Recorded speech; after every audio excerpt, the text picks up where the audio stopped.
Hello. Hello, everybody. Every two bodies that are here. Sometimes people PayPal you money and they don't put anything in the notes. Don't know why it happened. So, you're like, okay, thank you. Thank you for that money.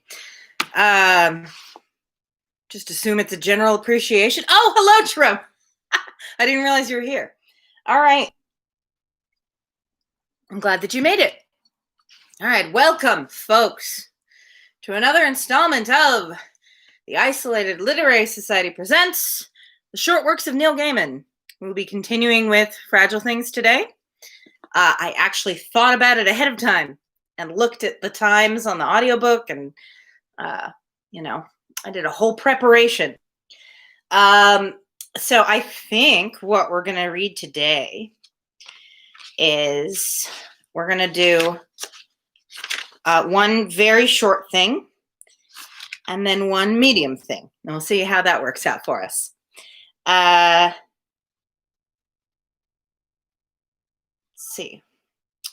The medium thing is going to be how to talk to girls at parties. Now I've forgotten what the short thing was going to be. Luckily, I had time to look at it real quick. I like to give, a couple of minutes at the top here to make sure people get the little live notification and they don't miss too much. How's everybody doing? How's everyone's day going? I hope that you're doing all right. I hope you are in a safe place and at a comfortable temperature. I hope that at least within your sphere of control, things are going okay. Some days, that's all that we can do right now. Let's see, what was the other short thing I was going to do? Pages from a journal? Oh, no, I was going to do, well, let's see, hold on. No, that one's too long. There was one that on the audiobook was like a minute. Oh, no, yes, I was going to do The Day the Saucers Came. Yes. I'm extremely glad that tomorrow is Logical Friday. Logical Friday. Does that have something to do with the date? Is that like Pi Day? There's something about 7/2/20 that it has to do with logic. I'm not familiar with this holiday, Jerome. Please enlighten us as to why tomorrow is Logical Friday. I mean, I'm in favor of any day that's where people are encouraged to behave logically. Let's see. What are we going to do? So I'm going to start with The Day the Saucers Came. That's a nice little short one to kind of warm us up, get us in the mood. And then appropriately, we will move on to How to Talk to Girls at Parties. Has anybody seen the movie How to Talk to Girls at Parties? Oh, Friday's a holiday. Thursday is Logical Friday because it's effectively Friday. I get it now. I wasn't even thinking about the fact that tomorrow was not Friday because days are fun right now. All right. Yeah, as I was saying, I don't know if anyone has seen the movie of How to Talk to Girls at Parties. I never got around to it. I meant to. I probably will at some point. I'm very curious because, I mean, it's a very short story, really. And like many Neil Gaiman short stories, it doesn't really have like a plot. It's just like, here's a thing that happened. There you go. It happened. Deal with it. Oh, Michelle, no worries. You are totally fine. I'm just rambling and we're talking about the tomorrow being logical and what have you. Michelle, have you seen the movie of How to Talk to Girls at Parties?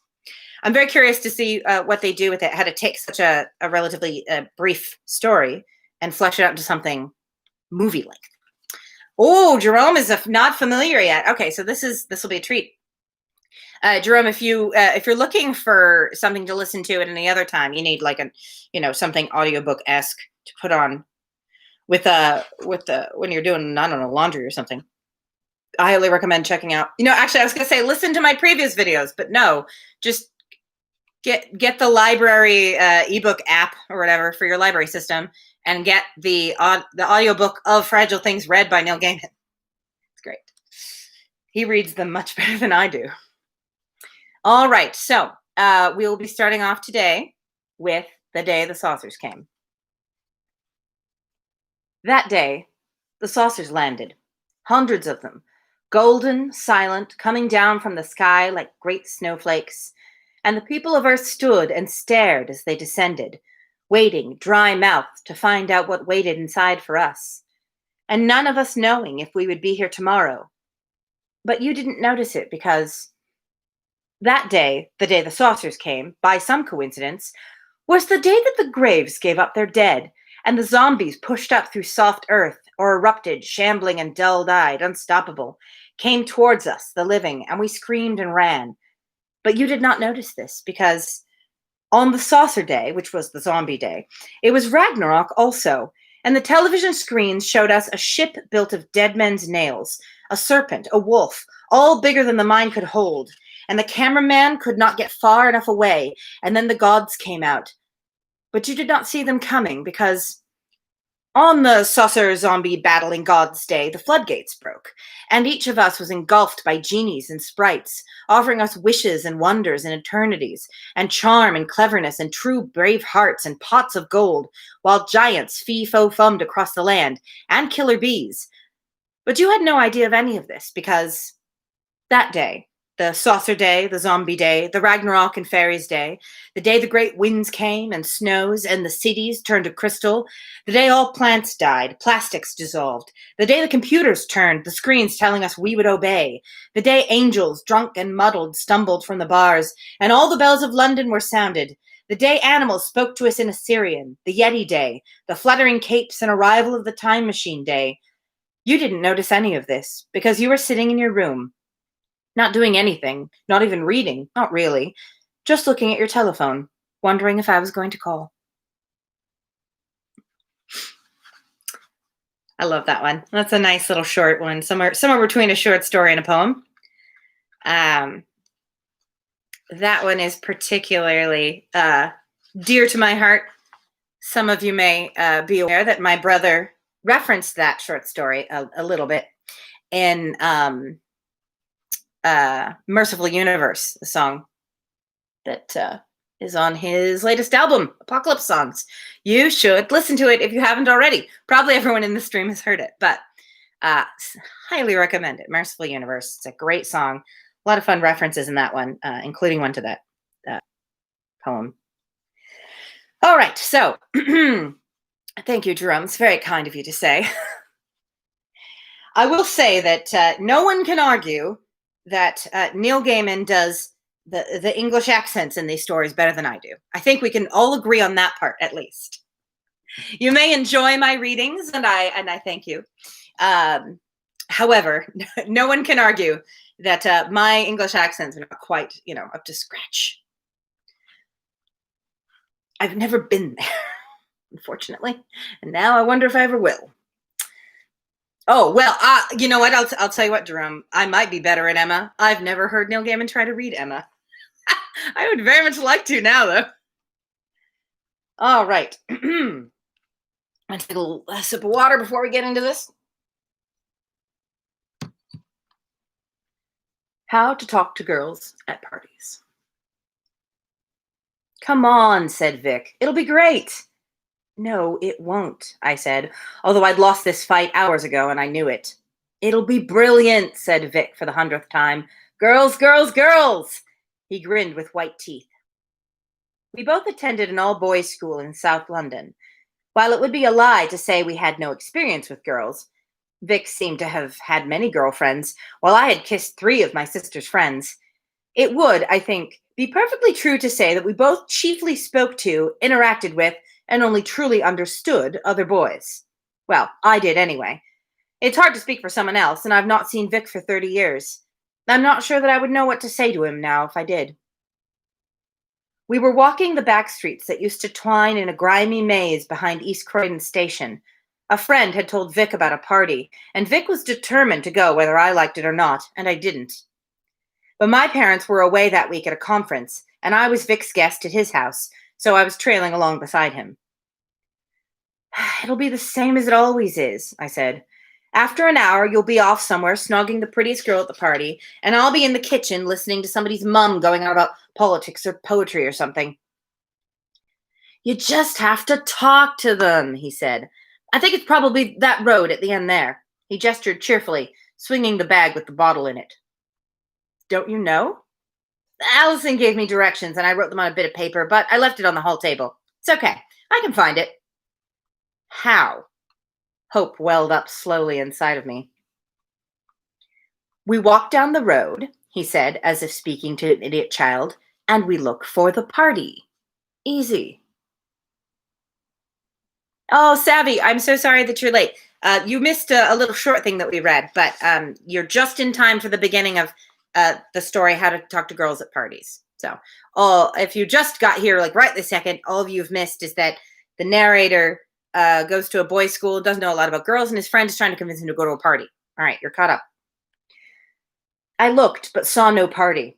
Just narrow houses with rusting cars or bikes in their concreted front gardens, and the dusty glass fronts of newsagents which smelled of alien spices and sold everything from birthday cards and secondhand comics to the kind of magazines that were so pornographic they were sold already sealed in plastic bags.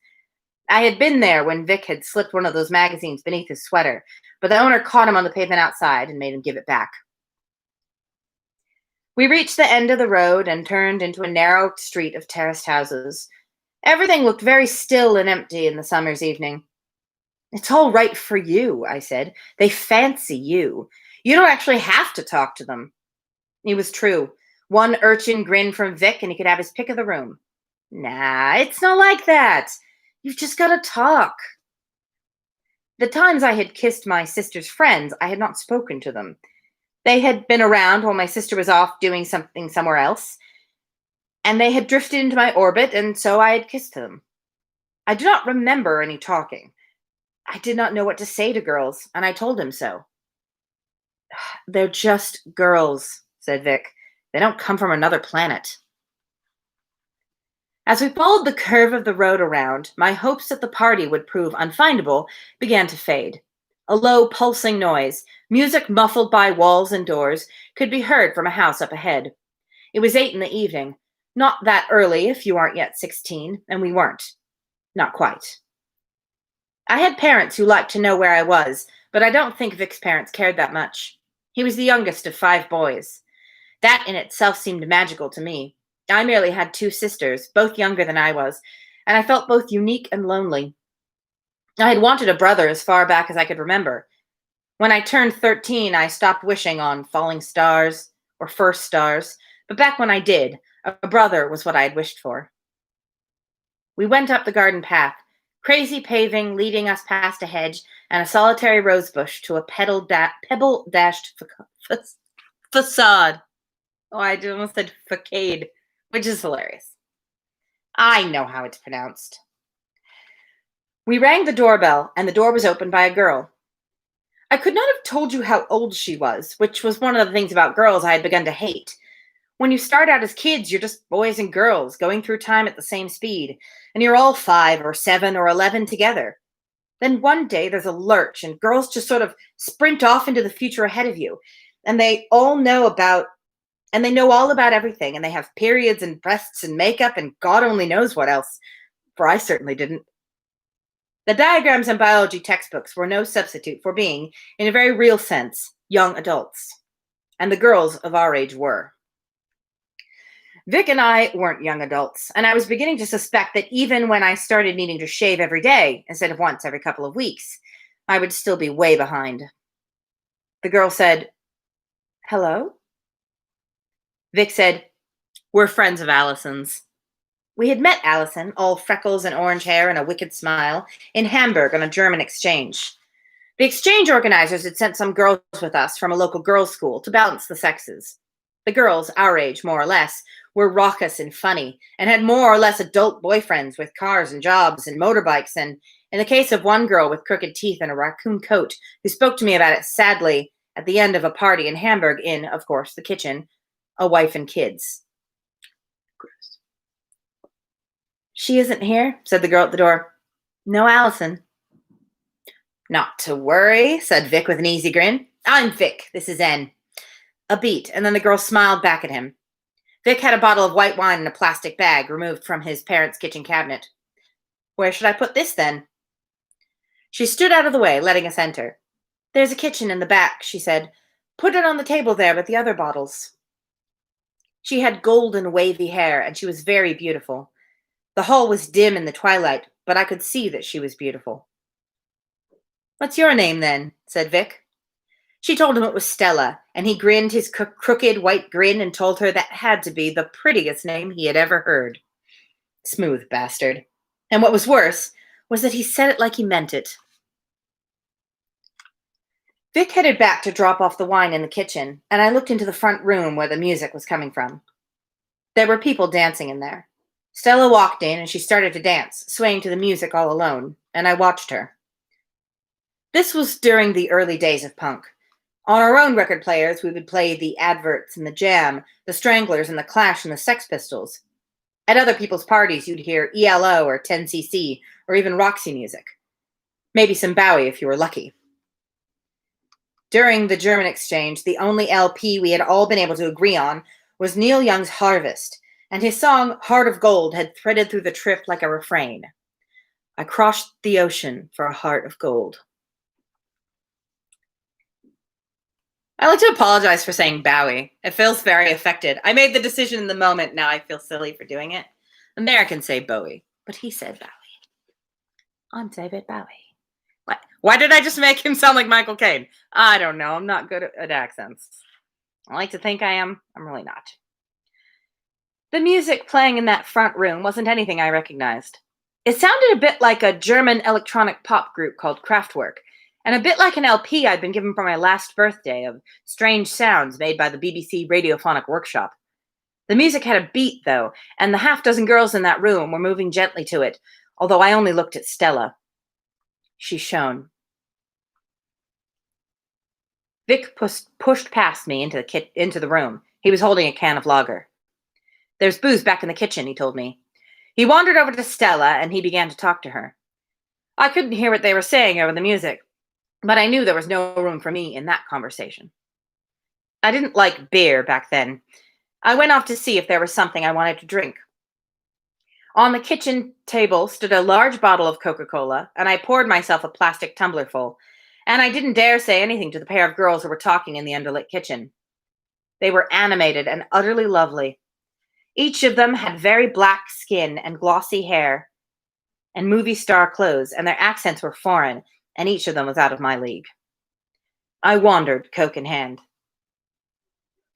The house was deeper than it looked, larger and more complex than the 2-up, 2-down model I'd imagined. The rooms were underlit.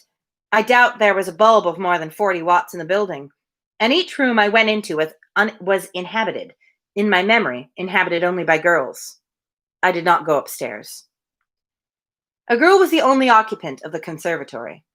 Her hair was so fair it was white and long and straight, and she sat at the glass-topped table, her hands clasped together, staring at the garden outside and the gathering dusk. She seemed wistful. Do you mind if I sit here? I asked, gesturing with my cup. She shook her head and then followed it up with a shrug to indicate that it was all the same to her. I sat down.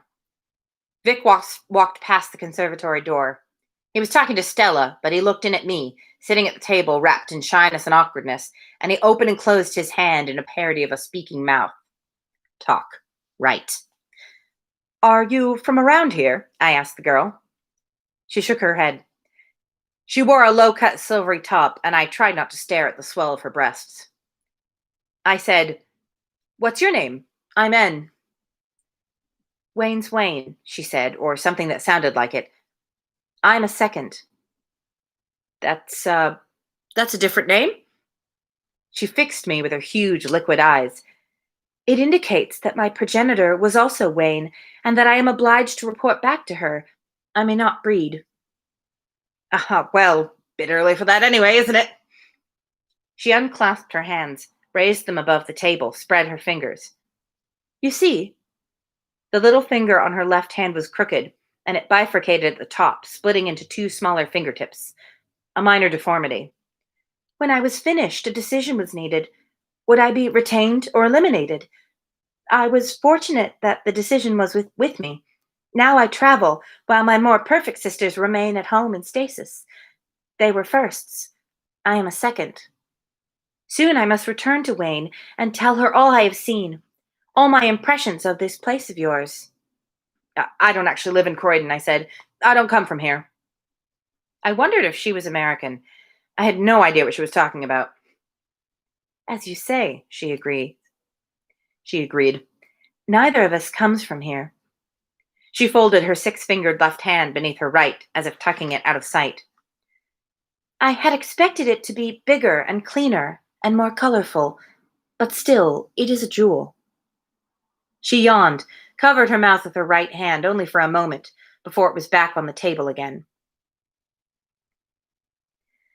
I grow weary of the journeying, and I wish sometimes that it would end. On a street in Rio at Carnival, I saw them on a bridge, golden and tall and insect-eyed and winged, and elated I almost ran to greet them before I saw they were only people in costumes. I said to Holocaust, "Why do they try so hard to look like us?" And Holocaust replied, "Because they hate themselves, all shades of pink and brown and so small. It is what I experience, even me, and I am not grown. It is like a world of children or of elves." Then she smiled and said, "It was a good thing they could not any of them see Holocaust." I said, "Do you want to dance?" She shook her head immediately. "It is not permitted," she said. "I cannot do anything that might cause damage to property. I am Wayne's." Would you like something to drink then? "Water," she said. I went back to the kitchen and poured myself another Coke and filled a cup of water from the tap. From the kitchen back to the hall, and from there into the conservatory, but now it was quite empty. I wondered if the girl had gone to the toilet and if she might change her mind about dancing later. I walked back to the front room and stared in. The place was filling up. There were more girls dancing and several lads I didn't know who looked a few years older than me and Vic. The lads and the girls all kept their distance, but Vic was holding Stella's hand as they danced, and when the song ended he put an arm around her, casually, almost proprietorily, to make sure nobody else cut in. I wondered if the girl I had been talking to in the conservatory was now upstairs, as she did not appear to be on the ground floor. I walked into the living room, which was across the hall from the room where the people were which was across the hall from the room where the people were dancing, and I sat down on the sofa. There was a girl sitting there already. She had dark hair, cut short and spiky, and a nervous manner. "Talk," I thought. This mug of water's going spare," I told her. "If you want it." "Very smooth, Neil." She nodded and reached out her hand and took the mug extremely carefully, as if she were unused to taking things, as if she could trust neither her vision nor her hands. "I love being a tourist," she said and smiled hesitantly. She had a gap between her two front teeth, and she sipped the tap water as if she were an adult sipping a fine wine. "The last tour, we went to Sun, and we swam in sunfire pools with the whales. We heard their histories and we shivered in the chill of the outer places when we swam deepward where the heat churned and comforted us. I wanted to go back. This time I wanted it. There was so much I had not seen. Instead, we came to World. Do you like it?" Like what?" She gestured vaguely to the room, the sofa, the armchairs, the curtains, the unused gas fire. "It's all right, I suppose." "I told them I did not wish to visit World," she said. "My parent teacher was unimpressed. 'You will have much to learn,' it told me. I said I could learn more in Sun again, or in the deeps. Jessa spun webs between galaxies. I want to do that." But there was no reasoning with it, and I came to World. Parent teacher engulfed me, and I was here, embodied in a decaying lump of meat hanging on a frame of calcium. As I incarnated, I felt things deep inside me, fluttering and pumping and squishing. It was my first experience with pushing air through a mouth, vibrating the vocal cords on the way, and I used it to tell parent teacher that I wished that I would die, which it acknowledged was an inevitable exit strategy from World. That has got to be the best reaction ever to a teenager saying, "I wish I was dead." There were black worry beads wrapped around her wrist, and she fiddled with them as she spoke. But knowledge is there in the meat, she said, and I'm resolved to learn from it. We were sitting close to the center of the sofa now. I decided I should put my arm around her, but casually. I would extend my arm along the back of the sofa and eventually sort of creep it down almost imperceptibly until it was touching her. She said, "The thing with the liquid in the eyes when the world blurs. Nobody told me, and I still do not understand. I have touched the folds of the whisper and pulsed and flown with the tachyon swans, and I still do not understand."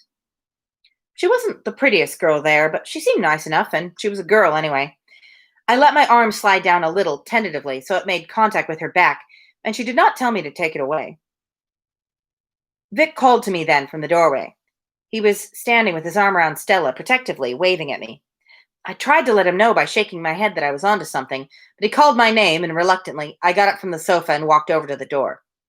"What?" Look, the party," said Vic apologetically. "It's not the one I thought it was. I've been talking to Stella, and I figured it out. Well, she sort of explained it to me. We're at a different party." "Christ, are we in trouble? Do we have to go?" Stella shook her head. He leaned down and kissed her gently on the lips. "You're just happy to have me here, aren't you, darling?" "You know I am," she told him. He looked from her back to me, and he smiled his white smile, roguish, lovable, a little bit artful dodger, a little bit wide boy Prince Charming. "Don't worry. They're all tourists here anyway. It's a foreign exchange thing, isn't it? Like when we went to Germany." "It is?" "N. You've got to talk to them. And that means you got to listen to them too. You understand?" "I did. I already talked to a couple of them." "You getting anywhere?" "I was till you called me over." "Well, sorry about that. Look, I just wanted to fill you in, right?" He patted my arm and he walked away with Stella. Then, together, the two of them went up the stairs. Understand me, all the girls at that party in the twilight were lovely. They all had perfect faces, but more important than that, they had whatever strangeness of proportion, of oddness or humanity it is that makes a beauty something more than a shop window dummy. Stella was the most lovely of any of them, but she, of course, was Vic's, and they were going upstairs together, and that was just how things would always be. There were several people now sitting on the sofa talking to the gap-toothed girl. Someone told a joke, and they all laughed. I would have had to push my way in there to sit next to her again, and it didn't look like she was expecting me back or cared that I had gone, so I wandered out into the hall. I glanced in at the dancers and found myself wondering where the music was coming from. I couldn't see a record player or speakers. From the hall, I walked back to the kitchen. Kitchens are good at parties. You never need an excuse to be there, and on the good side, at this party I couldn't see any signs of someone's mum. I inspected the various bottles and cans on the kitchen table, and then poured a half an inch of Pernod into the bottom of my plastic cup, which I filled to the top with Coke. I dropped a couple of ice cubes and took a swip, relishing the sweet shop tang of the drink. "What's that you're drinking?" A girl's voice. "It's Pernod," I told her. "It tastes like aniseed balls, only it's alcoholic." I didn't say that I only tried it because I'd heard someone in the crowd ask for a Pernod on a live Velvet Underground LP. I've never had Pernod, and I've never seen it outside of this, seen it referenced outside of this story. Like I looked it up at one point, and I think it's one of those, kind of herbal liqueurs, but never. I don't know if it's, maybe it goes under a different name in the US or something, but can I have one? I poured another Pernod, topped it off with Coke, and passed it to her. Her hair was a coppery auburn, and it tumbled around her head in ringlets. It's not a hairstyle you see much now, but you saw it a lot back then. "What's your name?" I asked. "Triolet," she said. "Pretty name," I told her, although I wasn't sure that it was. She was pretty, though. "It's a verse form," she said proudly. "Like me." "You're a poem?" She smiled and looked down and away, perhaps bashfully. Her profile was almost flat, a perfect Grecian nose that came down from her forehead in a straight line. We did Antigone in the school theater the previous year. I was the messenger who brings Creon the news of Antigone's death. We wore a half mask that made us look like that. I thought of that play, looking at her face in the kitchen, and I thought of Barry Smith's drawings of women in the Conan comics. 5 years later, I would have thought of the Pre-Raphaelites, of Jane Morris and Lazy Siddall. I was only 15 then. You're a poem? I repeated. She chewed her lower lip. If you want, I am a poem, or I am a pattern, or a race of people whose world was swallowed by the sea.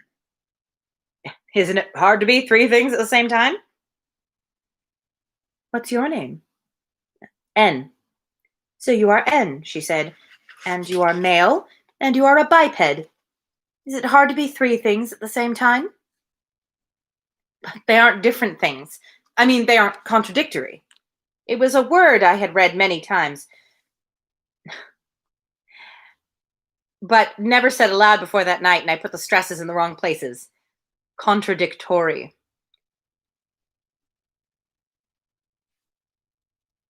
I think it was like contradictory.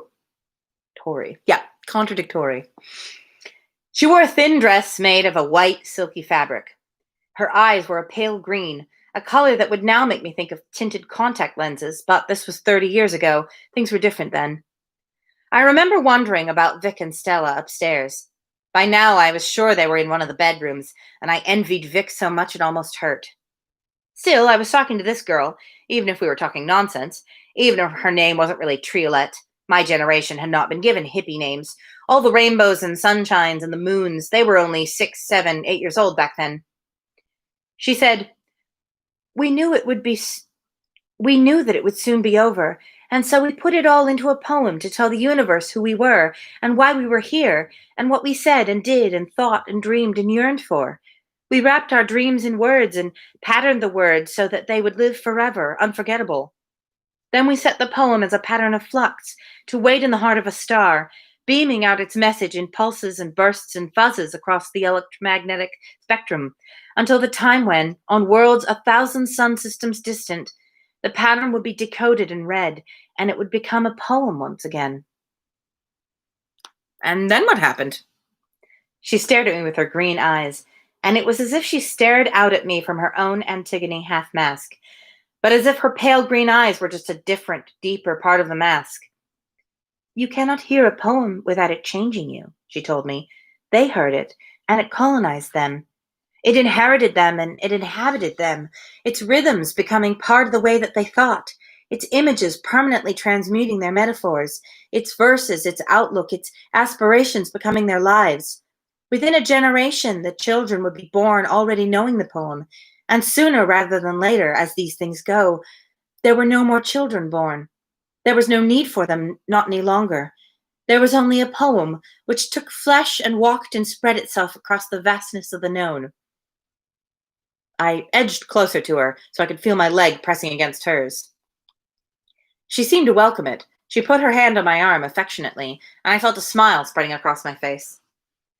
There were places that we were welcomed, said Triolette, and places where we are regarded as a noxious weed or as a disease, something immediately to be quarantined and eliminated. But where does contagion end and art begin? I don't know, I said, still smiling. I could hear the unfamiliar music as it pulsed and scattered and boomed in the front room. She leaned into me then, and I suppose it was a kiss. I suppose. She pressed her lips to my lips anyway, and then, satisfied, she pulled back, as if she had now marked me as her own. Would you like to hear it? She asked, and I nodded, unsure of what she was offering me, but certain that I needed anything she was willing to give me. She began to whisper something in my ear. It's the strangest thing about poetry. You can tell it's poetry, even if you don't speak the language. You can hear Homer's Greek without understanding a word, and you still know it's poetry. I've heard Polish poetry and Inuit poetry, and I knew what it was without knowing. Her whisper was like that.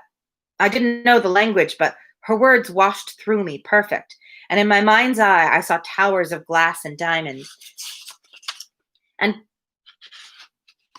people with eyes of the palest green and unstoppable. Beneath every syllable, I could feel the relentless advance of the ocean.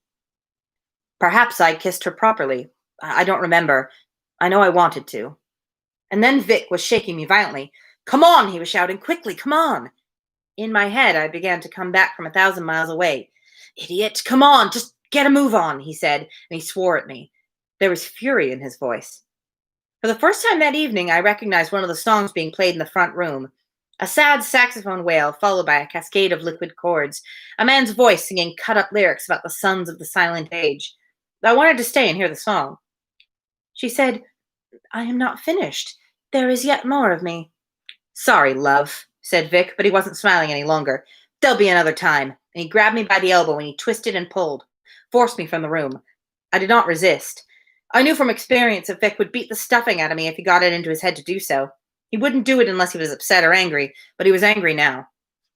What a great friend. Out into the front hall. As Vic pulled open the door, I looked back one last time over my shoulder, hoping to see Triolette in the doorway to the kitchen, but she was not there. I saw Stella, though, at the top of the stairs. She was staring down at Vic, and I saw her face. This all happened 30 years ago. I have forgotten much, and I will forget more, and in the end I will forget everything. Yet, if I have any certainty of life beyond death, it is all wrapped up not in psalms or hymns, but in this one thing alone. I cannot believe that I will ever forget that moment, or forget the expression on Stella's face as she watched Vic hurrying away from her. Even in death, I shall remember that. Her clothes were in a disarray, and there was makeup smudged across her face, and her eyes. You wouldn't want to make a universe angry. I bet an angry universe would look at you with eyes like that. We ran then, me and Vic, away from the party and the tourists and the twilight, ran as if a lightning storm was on our heels, a mad helter-skelter dash down the confusion of streets, threading through the maze, and we did not look back. We did not stop until we could not breathe. And then we stopped and panted, unable to run any longer. We were in pain. I held on to the wall, and Vic threw up hard and long into the gutter. He wiped his mouth. She wasn't a... He stopped. He shook his head. Then he said, You know, I think there's a thing when you've gone as far as you dare, and if you go any further, you wouldn't be you anymore. You'd be the person who'd done that. The places you just can't go. I think that happened to me tonight. I thought I knew what he was saying. Screw her, you mean? I said. He rammed a knuckle hard against my temple and twisted it violently. I wondered if I was going to have to fight him and lose, but after a moment he lowered his hand and moved away from me, making a low, gulping noise. I looked at him curiously, and I realized that he was crying. His face was scarlet. Snot and tears ran down his cheeks. Vic was sobbing in the street, as unselfconsciously and heartbreakingly as a little boy. He walked away from me then, shoulders heaving, and he hurried down the road so he was in front of me and I could no longer see his face. I wondered what had occurred in that upstairs room to make him behave like that, to scare him so. I could not even begin to guess. The street lights came on, one by one.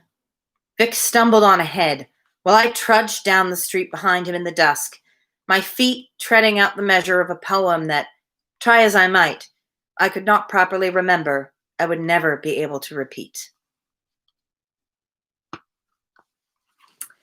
All right, that is some classic Neil Gaiman weird shit.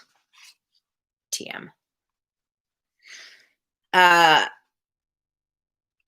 that's a weird one for sure. Hey, it's even weirder than I remember, actually. I feel like that one I have not read or listened to as many times as some of the others.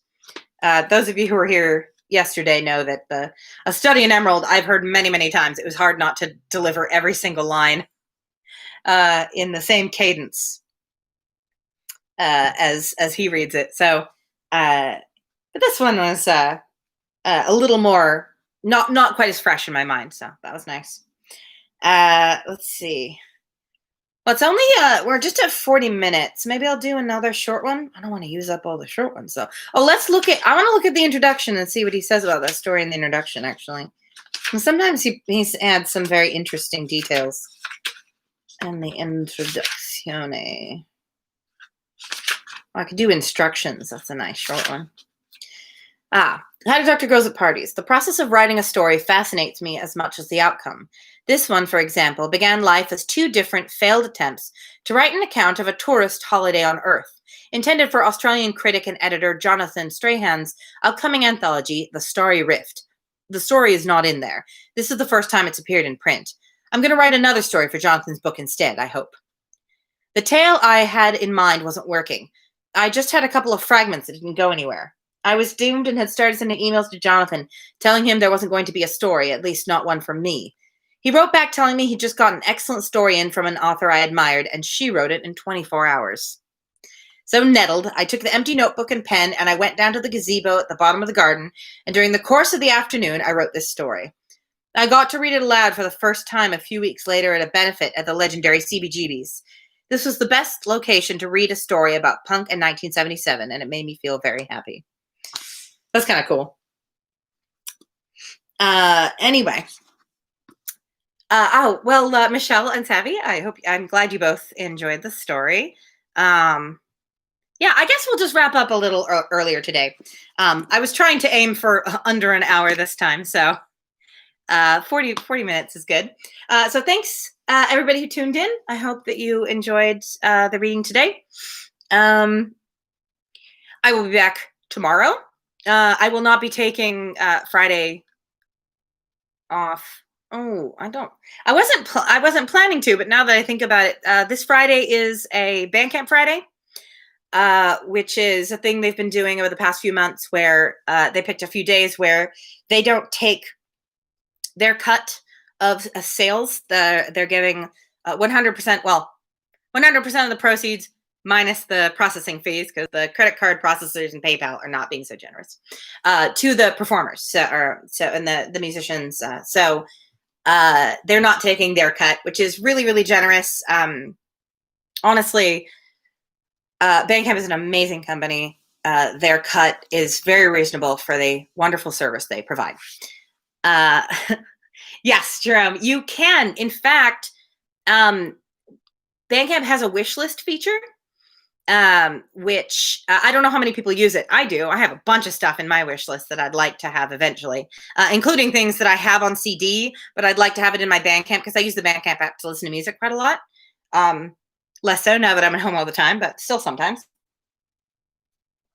So, yeah, if you know anybody who uses Bandcamp, maybe and you know someone who might like my music, I think you can also just like say, buy this as a gift, and it gives you a link, and you give the link to the person you want to give the gift to, and then they click the link, and then they can download it from there. I think that's how it works. Anyway, it says there is a buy this as a gift link on every Bandcamp listing. So that is certainly an option. But also I am trying really hard to finish a demo of one of my new songs that I was planning to release on my new EP, which was supposed to come out last month.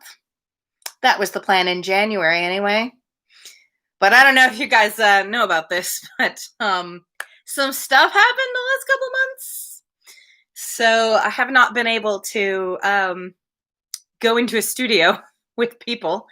And even more than that, I haven't been able to really focus the way that I wanted to. But I know, Jerome. Also, did you know that Lisa got a cat? You may not have heard that either. These are front page news, breaking headlines. But yeah, I'm trying really hard to record at least a rough demo of one of the new songs, and I'm going to release it on Friday. That's the plan. Oh, Aaron, I'm sorry you just made it at the tail end. I read How to Talk to Girls at Parties, and The Day the Saucers Came, and I dropped in a little reference, a little name drop for Merciful Universe. So you guys should also, on this Bandcamp Friday, you should also go buy my brother's album, Apocalypse Songs. Wait. Yes, Merciful Universe is on Apocalypse Songs. At a moment. Anyway, yeah, what else? If you enjoyed this and you would like to hear me read another story, one that I wrote, you can go to my Bandcamp, and I released an audio fiction collection. 3 original short stories written by me. One of them is read by me. The other 2 are read by friends of mine. They all feature original music by friends of mine.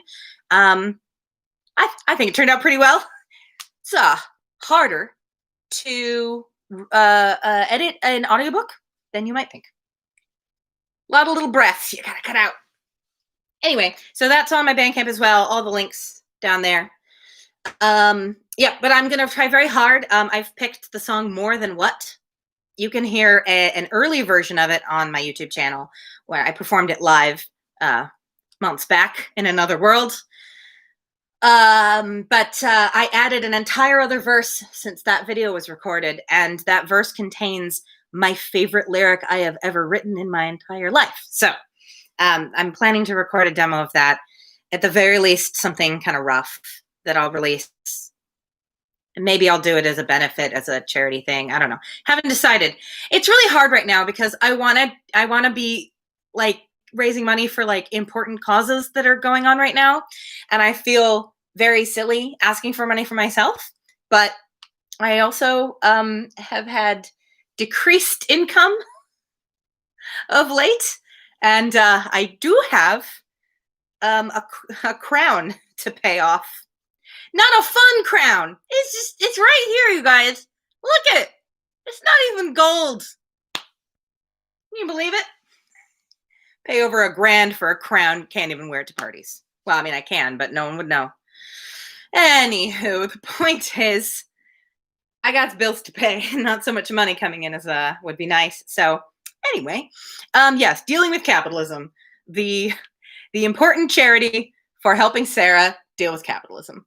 So I even tried to do the thing where I got like a job. I got a part-time job that was something that I was like, well, I'm going to hate doing this, but you know, got to do it, got to get it done. And that job did not work out. I will not go into details, but the point is, I tried, y'all. Can't really dig ditches or wash dishes right now. All those things people like to recommend to you that you just got to do, you know. One time, I will just tell you guys this little story because it makes me laugh. And it's also a bit like, one time I was at a party and I was kind of like grumbling about, it's so hard to find a job these days. You know, I'm just so exhausted with job hunting. And this woman I had just met that night who didn't know anything about me was like, well, you know, you just gotta like swallow your pride, you know, and just like apply for like a dishwashing job. And I was like, bitch, I literally applied for a dishwashing job yesterday. No, that week. And just yesterday, I was told they had chosen someone else because that person had dishwashing experience. Dishwashing is not just like this stupid bitch is like, oh, you just gotta, you know, do whatever, like dishwashing, something that requires no skill. Well, guess what? The person who got the job over me clearly had the dishwashing skills that I did not. Anyway, I mean, it's not like they tested us, but he had experience and I didn't. Anyway, point is, don't be patronizing to people. Don't be patronizing to people you don't know, and also don't be patronizing in general about unskilled labor. Anyway, why did I get off on that tangent? The point is, I will be back tomorrow. I may or may not be reading on Friday. Depends on whether I'm like scrambling to finish up my single. But yeah, that's all of the things. Links down there. Tips are welcome. If you like, no pressure. I'm also doing this for me because I like reading aloud. It's fun. And you know, Pepper likes it too. Pepper and he's got this new catnip mouse that he just loves. And he's like, what? Why? Anyway, I couldn't let a video go by. He's like, please just let me cuddle with my friend. I'm sorry, Pepper. I didn't mean to disturb you. He's just trying to take a nap and cuddle with his friend, the mouse. Anyway, so yeah, I like having, we have a little family time. Carolyn actually is not here today, but usually she's also here, my roommate, listening and doing crossword or something like that. So yeah, thanks for joining us. And I will see you guys tomorrow. So bye.